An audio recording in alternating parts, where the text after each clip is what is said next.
नमस्कार बच्चों, आपको ओपन बुक में हार्दिक स्वागत है। और सारे बच्चे ज़्यादा से ज़्यादा संख्या में जुड़े और लाइन पे आ जाइए।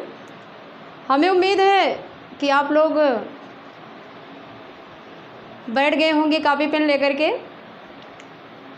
चलिए, अगला क्लास हमारा है, जैसे अभी हम लोगों ने कक्षा 12 में पद चैप्टर पढ़े, आज हम लोग थोड़ा से व्याकरण से कुछ क्वेश्चन उठा रहे हैं। और थोड़ा से एक चीज़ ये देखा जा रहा है कि हमारे 9, 10, 11 के बच्चे भी सोचते होंगे कि हमें भी कुछ सुविधा दी जाए और उनको भी कहीं ना कहीं ग्रामर अगर पढ़ाएंगे, व्याकरण अगर पढ़ाएंगे तो सबके काम आएगा। तो हम पढ़ाएंगे, ऐसा नहीं है, 12 वालों को जैसे चैप्टर बाई चैप्टर के अनुसार हम पढ़ाएंगे।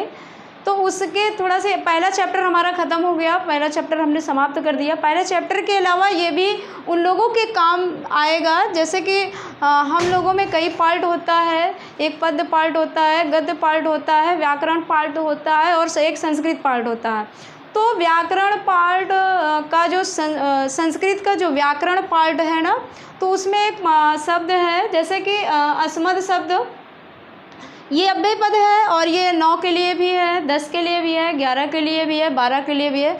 सारे बच्चों के लिए ज़रूरी है कि वो इसको याद कर लेंगे तो उनके लिए आसान हो जाएगा। इससे भी क्वेश्चन पूछे जाते हैं, यूपी बोर्ड हो या किसी से भी संबंधित प्रश्न इससे उठते हैं और 100% उठते हैं, बशर्ते बच्चे थोड़ा सा ध्यान नहीं दे पाते। जैसे कभी कभी होता है कि हिंदी करते रहते हैं और हिंदी में अगर कहीं कहीं संस्कृत का क्वेश्चन आ जाते हैं तो बच्चे बड़े परेशान हो जाते हैं कि ये कैसे क्वेश्चन आ गया।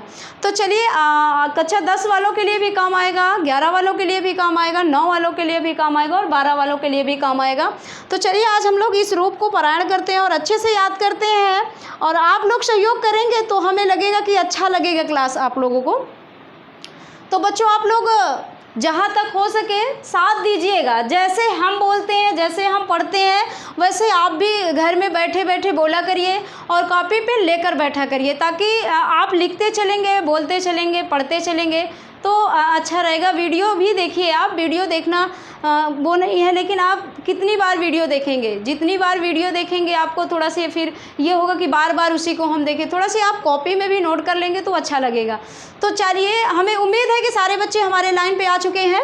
तो चलिए हम लोग देखते हैं कि अस्मद शब्द अव्यय पद है और इससे क्वेश्चन इकट्ठा नहीं पूछा जाता, बल्कि जैसे पूछ लिया कि तृतीया विभक्ति का एक वचन, पूछ लिया षष्ठी विभक्ति का बहुवचन, पूछ लिया पंचमी विभक्ति का एक वचन, ऐसे करके क्वेश्चन पूछे जाते हैं।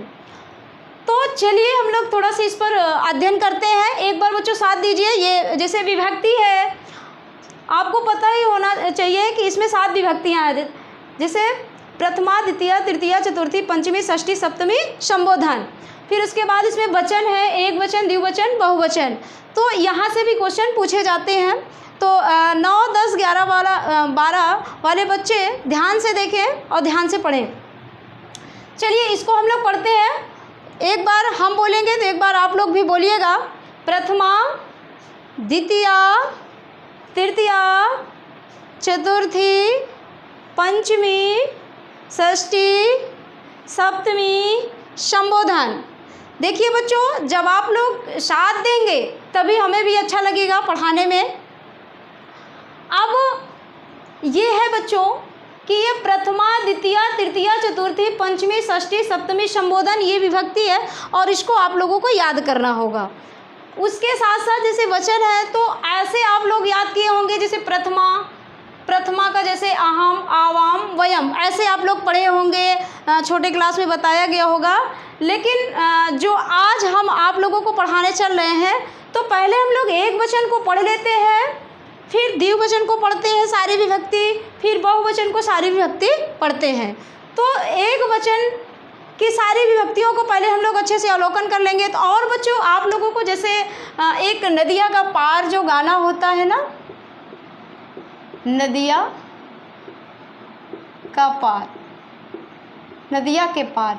बच्चों ये बड़ा पुराना गाना है और बड़ा फेमस है और आप लोग को पता होगा। थोड़ा सी वो गाने के तर्ज में हम आके अपना रूप याद करवाएंगे आप लोगों को और उम्मीद है कि आप लोगों को अच्छा लगेगा।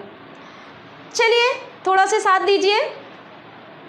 प्रथमा द्वितीया तृतीया चतुर्थी, प्रथमा द्वितीया तृतीया चतुर्थी, पंचमी षष्ठी सप्तमी संबोधन। आप लोग ऐसे करके प्रथमा द्वितीया तृतीया चतुर्थी पंचमी सप्तमी संबोधन ऐसा करके पढ़ लीजिए। चलिए आइए एक वचन हम लोग पढ़ते हैं। पहले थोड़ा से हम लोग इसको देख लें कि आप लोग से बनता है कि नहीं, कैसे बोला जाएगा, कैसे पढ़ा जाएगा। पहले इसको पढ़ लेते हैं तो फिर हम लोग अपने तर्जों में लाते हैं। तो अहम, माम, मया, मह्यम, मत, मम, मई। बच्चों एक थोड़ा सी इसमें तर्ज आ रहा है तो हम लास्ट में रे लगा दे रहे हैं। तो अहम, माम, मया, मह्यम, मत, मम, मई, और ये लास्ट में रे लगा हुआ है। इसका मतलब कुछ होता नहीं है, लेकिन एक अभी हम तर्ज बनाएंगे तो तर्ज में हमारे ये काम आएगा। तो अहम, माम, मया, मह्यम, मत, मम, मई, रे, यानी प्रथमा का अहम, द्वितीया का माम, तृतीया का मया, चतुर्थी का मह्यम, पंचमी का मत, षष्ठी का मम, सप्तमी का मई, संबोधन का। इसमें संबोधन नहीं होता क्योंकि ये अव्यय पद है। जितने भी अव्यय पद हैं उनका संबोधन नहीं होता। चलिए पढ़िए। अहम, माम, मया, मह्यम, मत, मम, मई, रे। अहम, माम, मया, मह्यम, अहम, माम, मया, मह्यम, मत, मम, मई, रे। आप लोग भी बोलने का प्रयास करें बच्चों। जब आप लोग बोलेंगे तभी हमें अच्छा लगेगा और आप लोगों से उम्मीद है कि आप ओपन बुक को सब्सक्राइब कर लीजिए, लाइक कर लीजिए और आप इसी तरह अध्ययन करते रहिए। तो चलिए पढ़िए। अहम, माम, मया, मह्यम, मत, मम, मई, रे। अहम, माम, मया, मह्यम, मत, मम, मई, रे। ये बच्चों पहली लाइन हो गई। एक वचन का सारी विभक्तियों में रूप है। अब हम लोग दूसरे में आते हैं।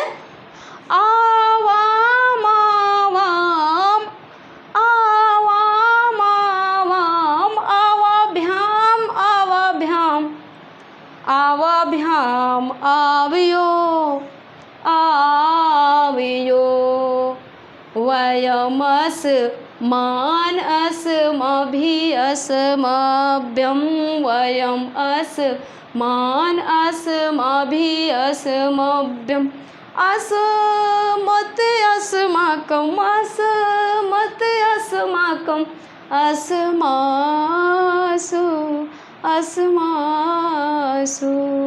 हमें उम्मीद है कि बच्चों आप लोगों को पसंद आया होगा और आप लोग घर में अच्छे से अध्ययन करिए, पारायण करिए, इसी तरह याद करिए और ओपन बुक पे हमेशा आप बने रहें। धन्यवाद।